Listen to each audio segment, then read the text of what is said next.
when you guys, did you capture or kill Rosie Khan? We killed him. I imagine that was kind of the highlight in terms of operationally. Can you give us the Reader's Digest of how that went down? Yeah. So this was right about the time of the presidential elections, and we knew that the Taliban and Al Qaeda were going to do whatever they could to disrupt the elections, possibly just make them not happen. And of course, the whole time they're trying to assassinate Karzai in some shape or fashion, and pretty much all the other leadership. And we had it on pretty good intelligence that he was making his way through southern Afghanistan and creating corridors so they could funnel fighters up to Kabul, the Kabul area. And so he was paying people along the way. And we had probably just the greatest intelligence. Our lieutenant, SEAL Team 2 intelligence officer, he put it together. He had a pretty good plan and everything. And then he was just looking for certain triggers and using certain assets. And we established a campaign down there that we called Operation Boston Brawler in memory of Brian Ouellette, who was also a member of our task unit that had died earlier in the deployment in the Zabul region, with he and one other guy working with one of the ODAs that were out there. They had a VBIED. Not a VBIED. They had an IED, and three or four of them lost their lives on that one. So we named them. They named the thing after it about it, and we were able to free up the National Guard helicopter assets for a period of like 2 weeks. And during that period, we'd lay on a mission, and then one night the trigger hit, and we went in on Rosie Khan pre-dawn on a village. I think it was in Zabul, the Zabul region of Afghanistan. And as we landed around, think of a village in Afghanistan, small village. Most of the compounds are 50 meters by 50 meters, mud huts and whatnot. So you've got an area that's probably 800 meters in a giant circle with all these different compounds. We would land around them and then slowly pinch in and then make our way into a axis of assault that we would choose on that. But initially when we land, we just put the long guns out and watch what happens. And if the runners would run, then we'd take them all out, under the appropriate ROE. You'd take all of them out and then just slowly, once you control the village, you just slowly make your way in and pinch it. So there was no rush to go kick down any doors because you had Overwatch of your snipers watching everything, plus you had Apaches that were up that you could shoot buildings if you needed to or whatever.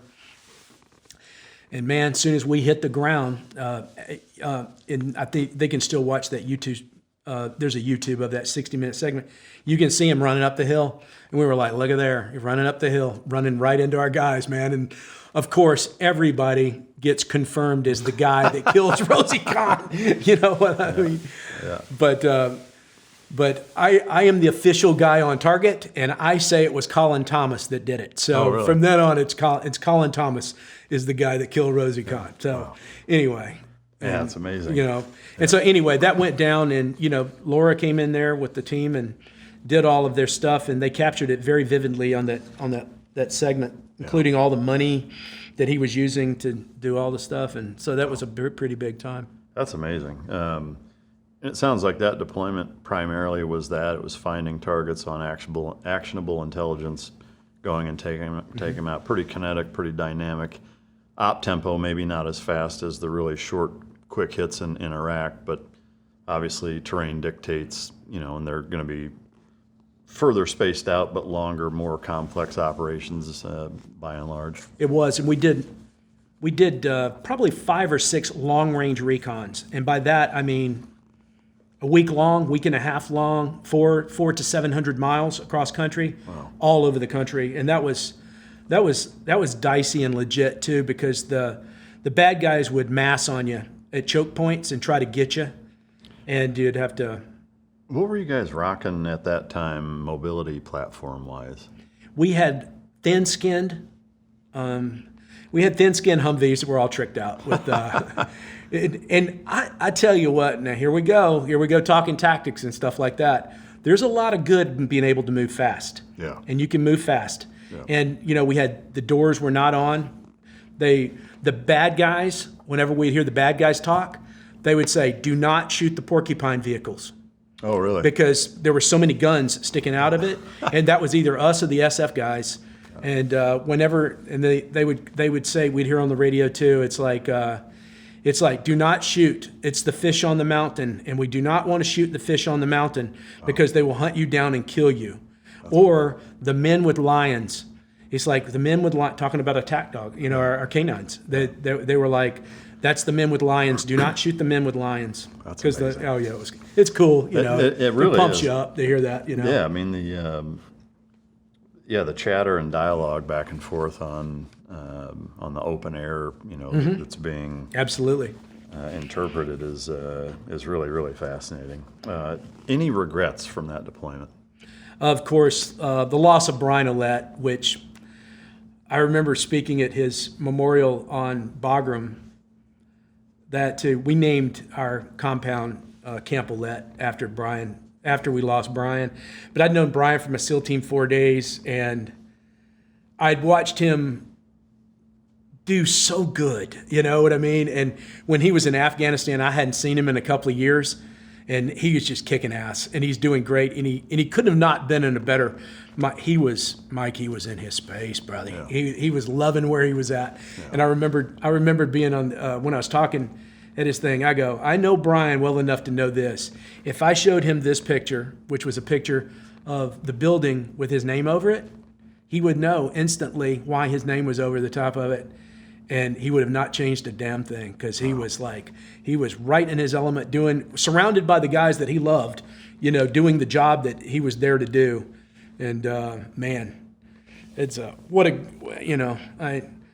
know I'm sitting here with a big smile on my face talking about a teammate that died, but I tell you what, that dude, it was really incredible, just watching him in his element, and of course you hate to lose a teammate, but when you do, you've got one watching over you from then on, for sure. For sure, yeah.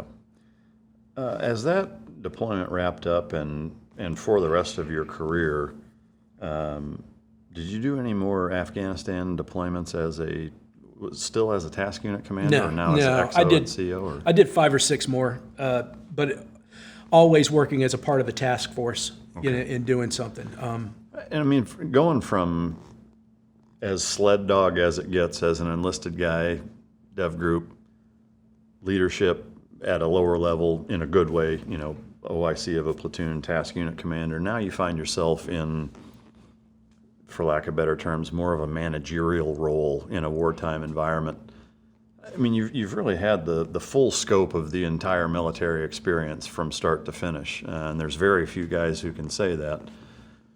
As you walk through those different spots of leadership as a military officer in a combat environment, how do you look back at those subsequent deployments, being at a different notch each time? And is there any part of that recollection that is fouled at all by Afghanistan as a collective experience and kind of what we were talking about earlier? Any surprises, anything that you learned or experienced that would shock people to hear? I just loved it. I think I loved it at every stage of the way, even though they were all different. I will tell you absolutely, Mike, that when I got back from that Afghanistan deployment in 2004, that one that was a task unit commander, I remember telling myself, if you never ever get to do anything again, that was a culmination of everything that you wanted to do, in terms of taking a force on the field, with coalition forces and air assets and the whole thing. Yeah, and we really didn't have too much. Like I said, the only time we get air support is if we were in a contact, which was pretty much every time that we went out. We did a lot with a lot of nothing. It's like, okay, they're really shooting us now. Do you think you can send an A-10 over here? Yeah. And it's like, well, when they finish lunch, we'll send them up. No, I'm kidding. The A-10 people were awesome. And I tell you too, man. I'll tell you what's really cool is having a B-1 Lancer fly over the top of somebody and at a very low altitude and like give them some afterburner sound barrier treatment. That's a cool thing. That's awesome. I mean, it's Yeah. Oh, but going on, with the staff stuff that I did after the fact, all of it was very relevant and contributing to the war in context of once removed from kinetic. You know what I mean? So you get to watch kinetic all along, and just the quality of the organization and being a part of it and watching the leaders and having great mentors and leaders around you. And I had a lot of that too when I was an enlisted guy. I don't want to throw a lot of hyperbole, but actually watching history, hearing these people make these decisions, making these calls and doing these things, it was really cool. You really didn't know what you were in for each day, on any given day that, you might not have heard the guy in charge of Afghanistan say something or the president of the United States say something, but somebody that was in the room that heard that, and you go, what did he actually say? And they were like, well, he said blah, blah, blah, like that. Or, like on the mission that killed Osama bin Laden, things like that. I remember going into the chow hall in Bagram a few hours after that happened.